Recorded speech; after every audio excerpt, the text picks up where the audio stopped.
InnoStars Talks is a series of insightful discussions with inspiring health innovators brought to you by EIT Health in collaboration with Emerging Europe, a management advisory and the premier source of English language business information about the region.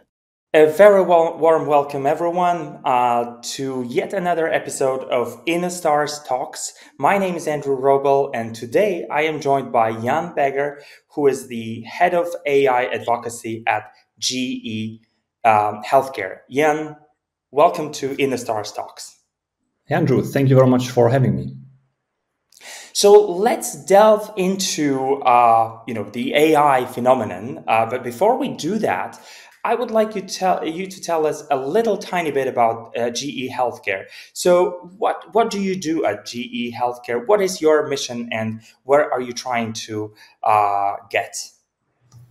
Well, Andrew, that's a great question. Maybe I just spent 1 or 2 minutes talking about actually why we do the work we do, right? And highlight a couple of those big and bold problems we have in healthcare across the globe, if you don't mind. Go ahead.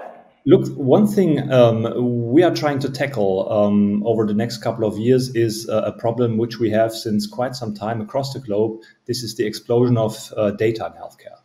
So let me just share a couple of interesting data points with you and your audience. For instance, today it just takes like 72 days to double all medical data globally.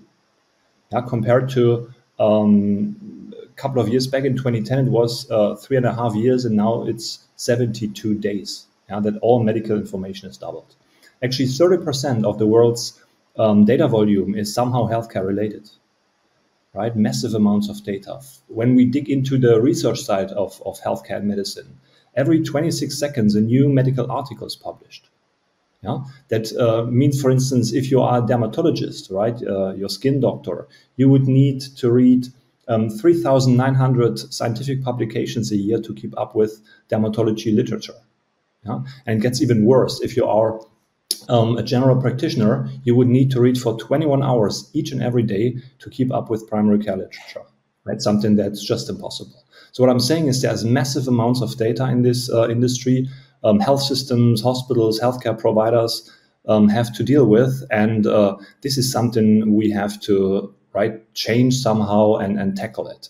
And I tell you why. We all have all these wearables and we collect the data as well, right, on a regular basis. And sometimes we don't even do anything with it. Absolutely, right? The point I'm making here is that just 3% of the healthcare data that's acquired, right, or generated is used to generate actual insights. 97% of the data we acquire, right, for instance, those on your wearable is just or data that's acquired in hospitals. It's just sitting there, unleveraged, unharnessed, untouched, and often, especially for health systems, it's just a cost because it needs to be archived, stored there for a certain amount of time, and nobody does anything with it. So data is a massive problem right now. It's a huge cost factor for health systems, but on the flip side, it's also a huge opportunity to do something with, right? Both in diagnostic and care settings, but also on the research side of things.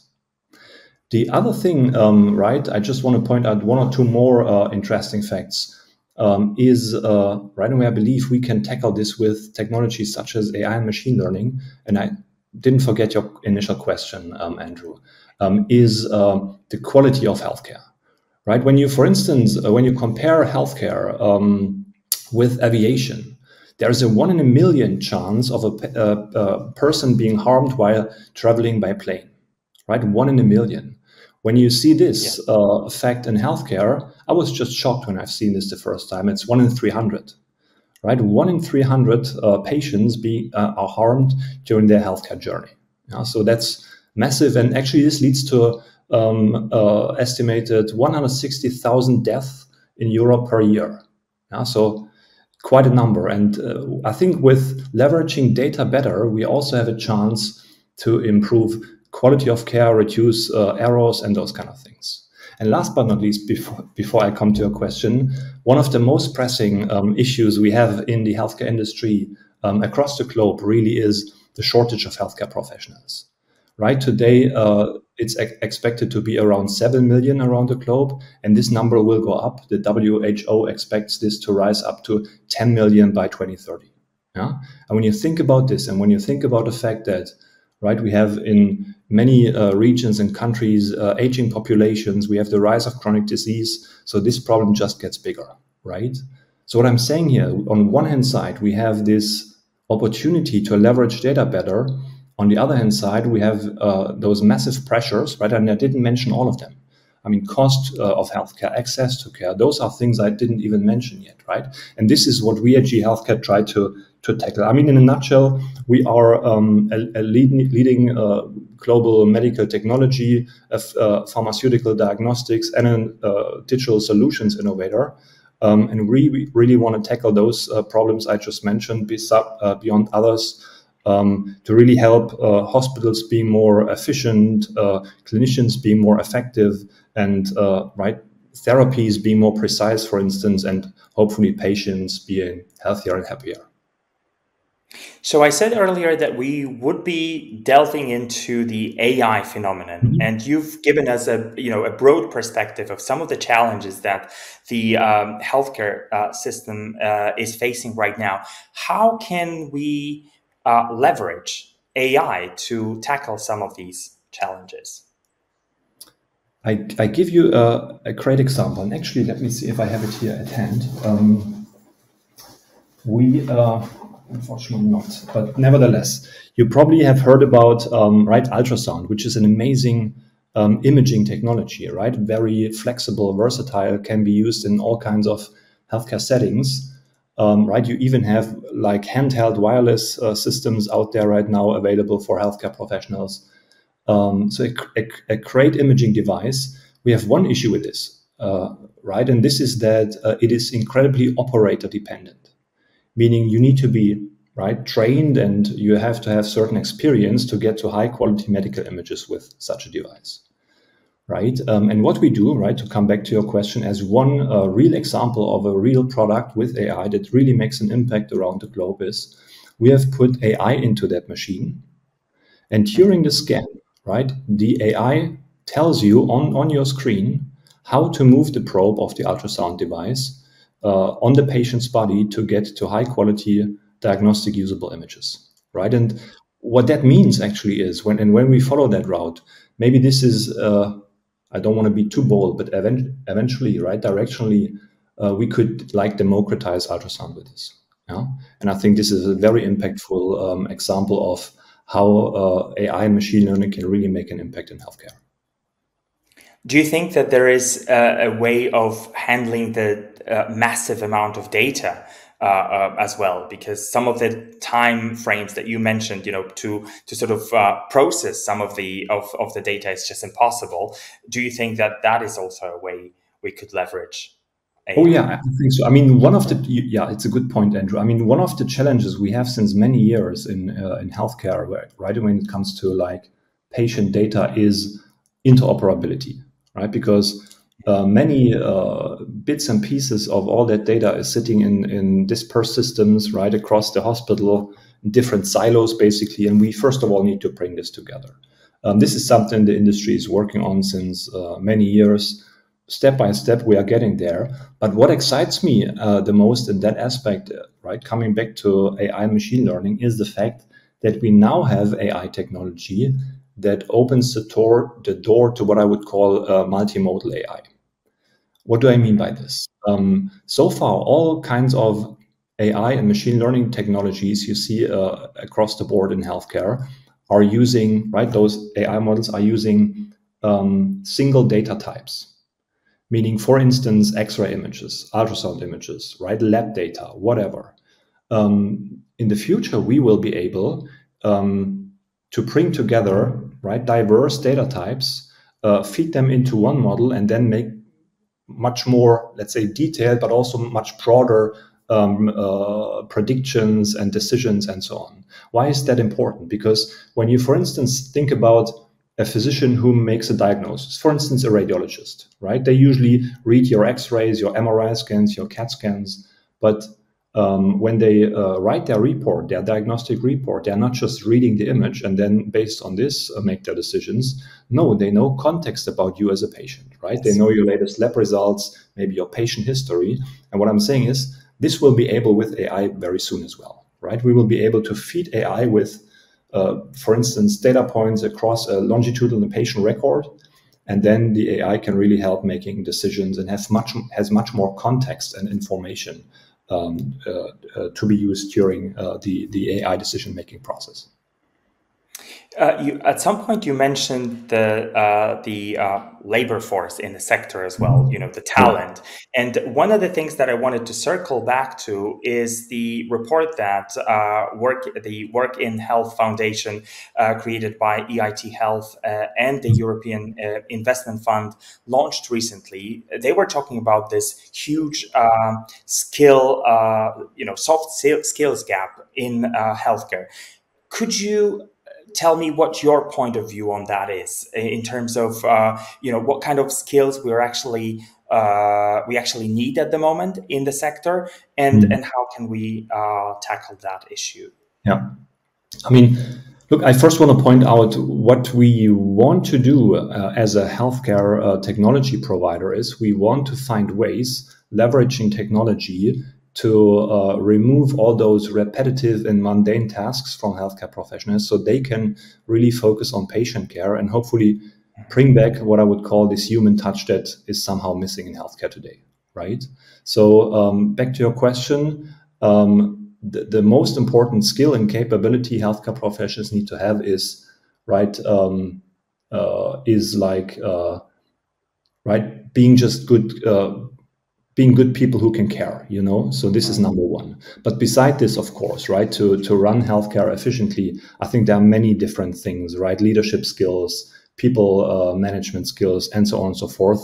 But right, coming back to like AI and digital, I think it is very important to upskill healthcare professionals, because all of them, right, in all aspects of healthcare will, in the foreseeable future, their workflows will be impacted by AI and digital technologies. So they need to understand, let's say, the basics of those technologies to be able to not just use it, but first of all, trust it, right? So I see two things here: technology and those soft skills. It's actually interesting what you said about the soft skills, because I've been privileged to be a mentor of a medical student in Africa recently, and he said, when we were chatting during one of our sessions, he was saying that he is very well equipped with all the medical skills that he needs to perform his job, basically. But oftentimes, what he needs to learn is some of these soft skills related to how to speak to the patient, how to manage difficult situations. Sometimes death as well, because that also happens, and it's a part and parcel of that job as well. So thanks for sharing that here. Mm-hmm. So let's talk a little bit about. We're going to continue talking about AI, but Hello AI program. I would like you to tell me more about the program itself, and what are some of the gaps and needs that this program tries to address. Great question, Andrew. So let me just quickly zoom out a little bit to give you a bit of a broader context. I mean, first of all, there are already many AI-enabled or AI-powered products out there in healthcare available for health systems, for hospitals, right, to be used, to be leveraged. A large number of them. But when you step into a regular hospital, right, here in Europe, for instance, or elsewhere in the world, but especially here in Europe, you will see a very low adoption and usage of those kind of technologies today. So what I'm saying is there is a huge gap between what is available in the market in terms of products and what is implemented and adopted in health systems. Yeah? And there are many different reasons to this, like delta. One is reimbursement, right? In a lot of countries is still not clear for AI systems. Interoperability is still one big problem here and there. Patient privacy concerns is a big one. But another one, and I think something we as an industry have not focused enough on so far, is very basically trust, right? Healthcare professionals, first of all, do not trust this technology because there is still this notion of, hey, at some point AI could take my job, right? Which is, at least for the foreseeable future, definitely not true. And what we want to do with Hello AI primarily is we want to start building this trust, and this can only start by educating, right? We want to equip healthcare professionals with like basic skills around AI, so that they start a bit of understanding those technologies and start building trust, and hopefully start jumping onto them, using them, playing around with them, seeing the benefits of them, and hopefully ultimately adopting them. Yeah. And how has this program been received by some of the participants? Because I think that is really interesting to hear, because we obviously need to hear their feedback to encourage others to participate in that. Yeah, so I mean, first off, our target audience, as I mentioned, are healthcare professionals, right? Also decision makers in hospitals, clinicians, medical students, IT students. We had PhD students, but also like researchers, entrepreneurs, and we are running this now for about 6 years.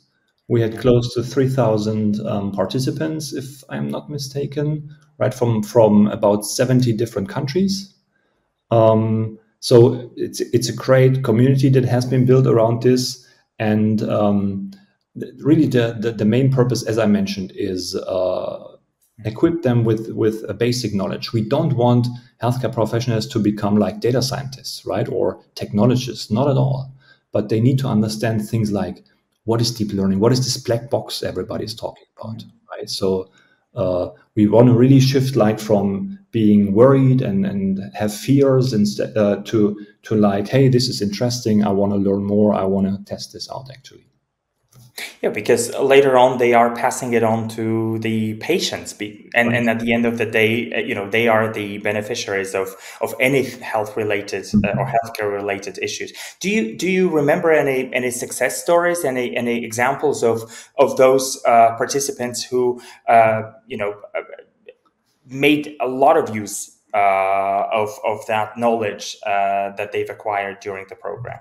I mean, I would really say, and I think I just mentioned this, one of our biggest success is always when healthcare professionals, right after the program is over, send us a short note, right, sharing that the program has eased their fears about AI taking their jobs and so on. And really, this is incredibly fulfilling to help them understand that AI is or can be a powerful ally, enhancing their capabilities rather than replacing them. And look, this is really what it is about, Andrew. We as an industry want to get to this like synergy between the human expert, right, the healthcare professionals, and AI to really elevate healthcare to the next level. And right, enhancing, as I mentioned, diagnostic accuracy, streamlining workflows, improving patient outcomes, and really redefining how healthcare professionals engage with technology. But also, if I may, right, sure. It's not just healthcare professionals. We also had, for instance, some time ago, a startup founder who participated in the program, and which helped them to like elevate her startup, right? And now they are actually offering really cutting edge solutions to scientific institutions. And I think especially, right, startup people, they also benefit from this great Hello AI network and community we have built over the years, where they can really, right, I mean, they touch base from time to time, help each other. So this is fantastic. And last but not least, also students. We had one student who was studying software programming in Hungary at a university during attending Hello AI. And he was very impressed by AI and all those capabilities. Actually then completed his PhD in AI. And now is a data scientist at HealthCare, right? So this is also a great success story, I would say. That's also a career path. And when you look at those who are sort of less, convinced to learn about AI in general, what would be the advice that you would give them at this stage? That's a great question. I mean, first of all, everyone uses AI in their everyday lives, right? You probably have an Alexa at home, you use Siri, those kind of tools and capabilities, right?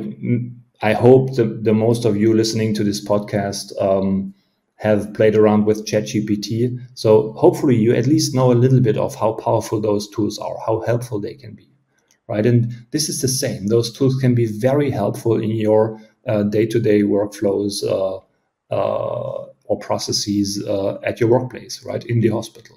So I really engage and empower everyone to just have a look, right? And I mean, reality is at some point in the future, there will be AI, right? And hopefully you are ready to collaborate with this technology. And I think this is a program like Hello AI is a good starting point. In the future, we will not see health systems operating anymore, right, successfully and efficiently without this technology. So it's really important that everybody is prepared.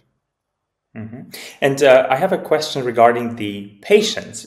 Just a few months ago, I hosted a panel discussion at an international conference in North Macedonia. It was about digital health, and I asked the audience how many of the participants would be, eager to trust a diagnosis that would be given by AI, and probably about 20% of the audience raised their hands. Only 20%. So what sort of advice would you give to those potential patients who do not necessarily always know that, some of the diagnosis has been generated by AI?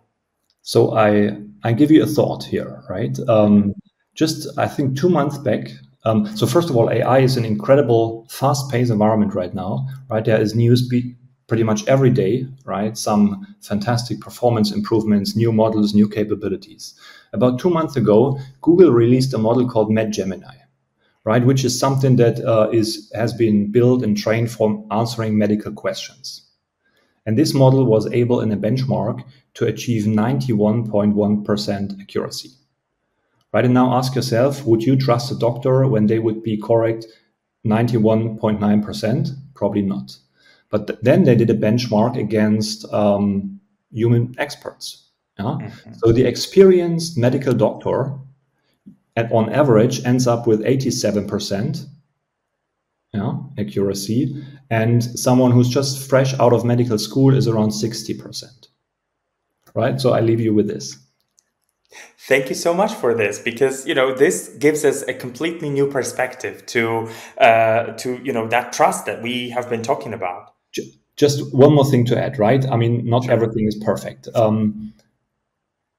AI, right? And especially those like what I would call off-the-shelf models, right? Things like ChatGPT and all those stuff that is out there, I strongly recommend to not use in clinical settings, to not use for diagnostic purpose and so on, right? Really don't do this, because maybe it works very well in, I don't know, 90%, 99% of the cases, but there will be this one case where it gets things incredibly wrong, right? So therefore, it's very important that you only rely on AI technologies that are kind of custom made for healthcare, for medical use cases, that have been approved for healthcare, right? Being healthcare products that have been that have reserved certification from regulatory bodies. This is very important. So one question before I let you go, let's imagine we have a crystal ball here, and let's try to see, or foresee, I should say, how we will be using AI in 5-10 years' time. What would be your take on that? In healthcare, obviously. I mean, that's an interesting question. Because there is so much in flight right now, Andrew, to be honest. Look, what I think the next 10 years, I believe, will make really bold steps in healthcare's digital transformation. I truly believe this. And as I said, AI will be supporting all kinds of healthcare workflows, making hospitals more efficient, clinicians more effective, therapies more precise, and as I mentioned earlier, make hopefully also patients healthier and happier. So I think this is really coming, right? And everybody just should prepare for this. So my final question now, hello AI once again, and in a few years' time, how do you see the role of that program that was co-created with EIT Health? Yeah, I mean, we are very active. We have been very active at the beginning of this year to update content, right? Because again, AI is this fast-paced environment. We have added new modules and components around generative AI, foundation models, all those latest technologies. So to really be up to date with everything what is happening in the space. And looking forward, we are very interested to scale this program to a global availability. So far, right, with the support of all our partners and EIT Health, we have been focusing on Europe, but there is huge interest from other regions in the world. We have been approached by Latin America multiple times, by countries in Asia, right, and institutions in Asia to provide this program to them. So the idea, the scope is to scale it to global availability. And those who are interested in that program, in participating in the program, how should they get in touch? Where should they acquire more information? If you could Great, super easy, helloaiprofessional.com. That's the way to start your journey. Jan, thank you so much for this conversation and for the data that you shared related to the trust that we as patients should have for AI. That definitely gives us a completely new perspective on our treatment in the future. Thank you, Andrew. Fantastic. I am going to end the recording.